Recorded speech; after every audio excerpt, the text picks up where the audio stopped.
السلام علیکم دوستو، پاک اسلام اردو میں خوش آمدید۔ گاؤں کے کنارے ایک چھوٹا سا گھر تھا۔ اسی گھر میں ایک یتیم لڑکا رہتا تھا جس کا نام حسن تھا۔ حسن کی عمر 14 سال تھی، مگر اس کی آنکھوں میں ایسی سنجیدگی اور سمجھداری تھی جو اکثر بہت ہی کم لوگوں میں نظر آتی ہے۔ حسن کے والد ایک محنتی مزدور تھے جو دن رات مزدوری کر کے اپنے بیٹے کا پیٹ پالتے تھے، مگر ایک دن اچانک بیماری نے انہیں گھیر لیا اور چند ہی دنوں میں وہ اس دنیا سے رخصت ہو گئے۔ حسن کی ماں تو پہلے ہی وفات پا چکی تھی، اس لیے اب وہ اس دنیا میں بالکل اکیلا رہ گیا تھا۔ ابتدا میں گاؤں والوں نے کچھ دن اس کا خیال رکھا، مگر وقت گزرنے کے ساتھ ساتھ سب اپنی زندگیوں میں مصروف ہو گئے۔ حسن نے جلد ہی یہ بات سمجھ لی کہ اب خود ہی اسے اپنی زندگی کا سہارا بننا ہوگا۔ ایک صبح حسن سورج نکلنے سے پہلے اٹھا، وضو کیا، 2 رکعت نماز پڑھی اور اللہ سے دعا مانگی، یا اللہ مجھے کسی کے بھی سامنے ہاتھ پھیلانے سے بچا لے اور مجھے اپنے زور بازو سے کمانے کی توفیق دے۔ یہی اس کی سب سے بڑی خواہش تھی۔ وہ خوددار تھا، کسی کے سامنے جھکنا اسے گوارا نہ تھا۔ وہ گاؤں کی طرف نکلا کام کی تلاش میں۔ کئی لوگوں نے اسے دیکھا، مگر ایک چھوٹے لڑکے کو کون کام دیتا؟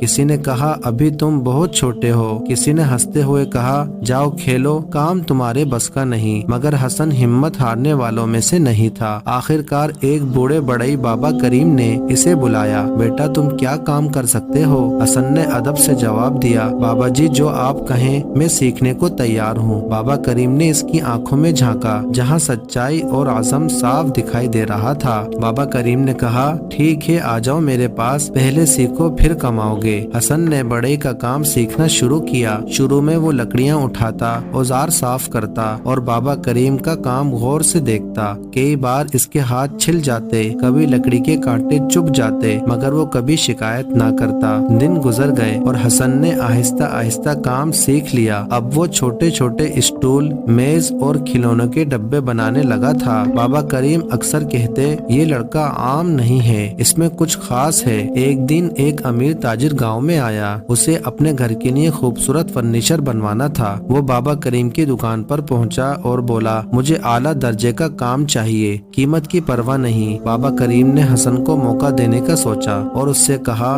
بیٹا حسن یہ کام تم کرو گے۔ یہ حسن کے لیے ایک بڑا موقع تھا اور ایک بڑا امتحان بھی۔ حسن نے دن رات محنت کی، اس نے ہر چیز نہایت احتیاط اور محبت سے بنائی۔ جب کام مکمل ہوا تو وہ واقعی دیکھنے کے قابل تھا۔ تاجر بہت خوش ہوا، اس نے حسن کو بلایا اور کہا بیٹا تم نے کمال کر دیا، یہ لو تمہاری مزدوری۔ اس نے ایک تھیلی حسن کے ہاتھ میں دی جو معمول سے کہیں زیادہ بھاری تھی۔ حسن نے تھیلی کھولی تو دیکھا کہ اس میں ضرورت سے کہیں زیادہ پیسے تھے۔ وہ ایک لمحے کے لیے رک گیا۔ اس کے ذہن میں خیال آیا اگر میں یہ پیسے رکھ لوں تو میری کئی مشکلیں آسان ہو جائیں گی، مگر فوراً ہی اس کے دل سے آواز آئی یہ اتنے پیسے تمہارا حق نہیں ہے۔ وہ فوراً تاجر کے پاس گیا اور بولا حضور آپ نے مجھے زیادہ پیسے دے دیے ہیں، میری مزدوری اس سے کم بنتی ہے۔ حسن کی یہ بات سن کر تاجر حیران رہ گیا۔ اس نے کہا بیٹا تم یہ رکھ لو، میں نے خوشی سے دیے ہیں۔ حسن نے سر جھکا کر کہا نہیں حضور،